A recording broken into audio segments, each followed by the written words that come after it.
오늘은 오랜만에 친구네 집에 놀러 갔다. 같은 동네에서 쉽게 만나던 때와는 달리 서로의 집이 멀어지고 친구가 아이를 낳고 육아를 하는 순간 자연스럽게 우리는 자주 만나지 못했다. 서로 큰 마음을 먹고 약속을 잡아야 만날 수가 있었다. 3달 전부터 약속을 정했고 오랜만에 친구를 만날 생각에 나는 매우 즐거웠다. 그런데 우리 부부가 친구네 집 방문하기 당일 친구 아이는 아팠고 그래서 우리는 다음에 다시 만나기로 약속을 정했다. 대신 우리는 친구네 집 주변 동네를 여기저기 구경했다. 부동산 사무실도 들어가 보고 길 가다가 좋은 카페도 들렸다. 친구가 사는 동네는 역시 좋다는 생각이 든다. 역시 남의 떡이 커 보인다. 1년에 2번은 돈을 벌기 위한 의욕을 높이기 위해 우리 부부는 호캉스를 하는데 호캉스도 좋지만 좋은 동네를 직접 인장을 가 그 동네를 들러보는 것도 좋은 것 같다. 이런 동네에 살고 싶다는 생각은 내가 더 돈을 벌 수 있는 힘을 샘솟게 한다. 자연도 있고 병원, 학교, 도서관, 인프라도 좋고 지하철도 가깝고 누구나 살고 싶은 동네였다. 2023년 10월 요즘 부동산 시장은 작년 말에서 올해 초보다 급격히 달라져 있었다. 이게 무슨 일인가? 생각지도 못한 전세 매물이 매우 빠르게 소진이 되면서 전세 매물이 잠기기 시작했고 계약 기간이 많이 남았지만 사정이 생겨 나간다는 세입자를 붙잡을 생각도 없는 우리는 역전세를 어떻게 막아야 되나 하며 밤새 고민하던 나날들이 많았는데 이제는 예전만큼은 아니지만 빠르게 전세 가격은 다시 오르기 시작했고 세입자도 생각지도 못하게 빠르게 구할 수 있었다. 우리는 우리가 생각한 금액보다 훨씬 더 적게 조금만 대출을 받으면 되어 새로운 세입자와 계약을 맺게 되었다. 카카오뱅크에서는 대출이 전혀 나오지 않아 전세금 반환 대출을 받을 예정이었는데 토스뱅크에서 대출 조회를 하니 이율은 높았지만 대출이 어느 정도 나와 전세 반환금 대출을 받지 않고 토스에서 비교해서 대출을 받았다. 더 낮은 전세금 반환 대출이 아닌 금리가 좀 더 높은 실용대출을 받은 이유는 전세금 반환 대출을 받으면 집을 추가로 살 수 없기 때문이다. 우리는 늘 꿈을 꾸고 절대 그 꿈을 잃지 않으려 한다. 우리는 2주택자 아파트 2채를 소유하는 것이 목표이기 때문에 이자가 높더라도 신용대출을 받았다. 언제 어디서 집을 추가 매수해 2주택자가 될지 모르기 때문이다. 항상 준비가 되어 있어야 한다고 생각한다. 기회는 바람과 같아서 준비되지 않고 바람이 부는 것을 느끼는 순간 늦었기 때문이다. 나는 미리 준비된 자만이 그 바람을 잡을 수 있다고 생각한다. 아무것도 하지 않으면 아무것도 이루어지지 않기 때문이다.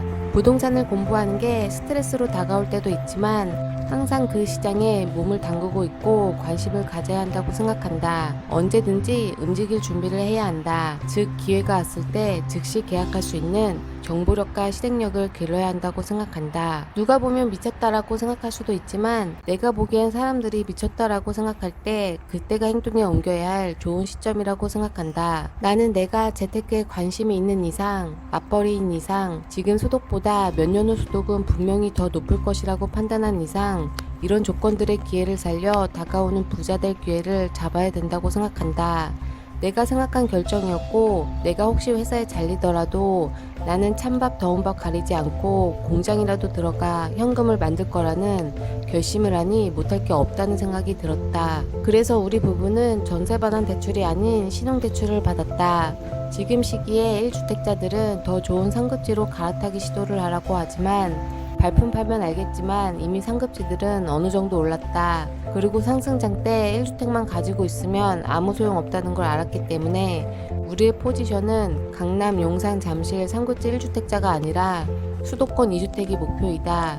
그리고 강남, 용산, 잠실은 갈 돈이 없다. 그리고 혹시 부부 중 둘 다 신용대출을 갖고 있다면 역정세를 대비하기 위해 한 명의 대출은 만일을 위해 모두 갚아버리자. 우리는 살고 있는 투룸 전셋집을 집주인에게 허락을 얻고 부동산에 내놓으려 한다. 지금 살고 있는 15평 40년 된 투룸에서 더 작은 집으로 옮길 생각을 하고 있다.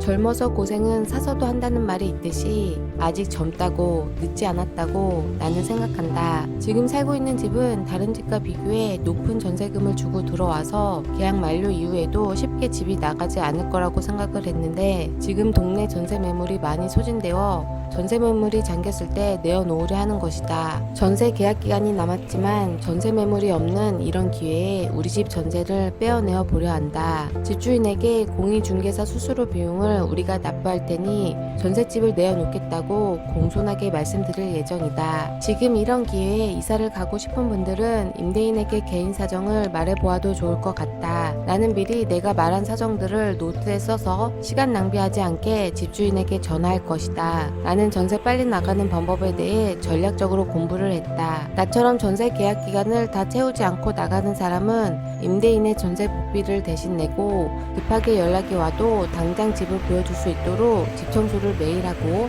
정리정돈에 항상 깨끗하고 향기로운 컨디션을 유지하는 것이다. 날씨가 추워져도 난방비를 아끼기 위해 옷을 더 꽁꽁 싸맨 나였지만 집을 보러 오기 전에 잘 켜지도 않는 보일러를 더 가동시켜 집안에 훈훈하고 우풍 없는 따뜻한 공기 느낌이 나도록 미리 준비해 놓을 것이다. 공인중개사 사무실 10군데 이상 전화를 돌리고 지속적으로 공인중개사 사무실에 전화를 걸어 상황을 체크하고 부동산 방문할 때 바카스를 가져가거나 어필할 것이다. 전세나 매매나 한번 내놓고 그 이후부터 부동산 중개사님이 알아서 잘해줄 거라는 생각은 하지 말자. 물론 가장 좋은 건 임대인이 시세 대비 전세금을 낮춰주는 것이지만 그건 내가 할 수 있는 영역이 아니니 내가 할 수 있는 선에서 노력할 것이다. 걱정만 한다고 해서 해결되는 것은 아무것도 없다. 걱정하는 것보다 전략적으로 말을 더해 집주인의 대답을 듣고 대응할 생각이다. 요즘 진짜 생각할 것도 많고 배우고 싶은 것도 많고 회사 일도 많다. 그래서 시간은 늘 너무 부족하다는 생각이 든다. 어릴 때부터 시간의 소중함을 알았으면 참 좋았을 텐데 라는 아쉬움이 많이 남지만 지금부터라도 시간의 소중함을 알아 다행이라고 생각한다. 인생에서 가장 절정 화려한 시기는 40대라는 얘기도 있는데 개인에 따라 그 시기는 다 다른 것 같다. 나한테는 아직 그 화려한 시기는 오지 않은 것 같다. 16년째 일하고 있지만 무엇인가를 마음 편하게 마음 놓고 누려본 게 없어서인 것 같다. 하지만 이렇게 누려본 게 없어서인지 반대급부로 돈은 차곡차곡 쌓인다. 마음도 육체도 항상 늘 빡빡하고 타이트하다. 이렇게 타이트하게 사는 대신 50대에는 인생 황금기가 올 수 있도록 지금 나는 돈을 쓰지 않고 더 열심히 일하며 살 것이다. 육체와 마음이 지칠 때 더 이상 못하겠다 싶을 때는 그때 멈출 것이다. 이렇게 육체와 마음이 지쳐 일을 하지 않게 되더라도 그 뒤로 백수가 되더라도 후회는 없을 것 같다. 나는 최선을 다했기 때문에 후회 없이 내가 이루고자 하는 부자가 될 것이다. 누구나 인정할 만큼 그런 부자는 아닐지라도 내가 아끼고 고생했던 그 시절이 아름다웠던 추억으로 남을 수 있는 그런 부자가 되어 있을 것이다. 우리는 다시 희망의 불씨를 켤 것이다. 구독, 좋아요, 알림 설정 감사드립니다.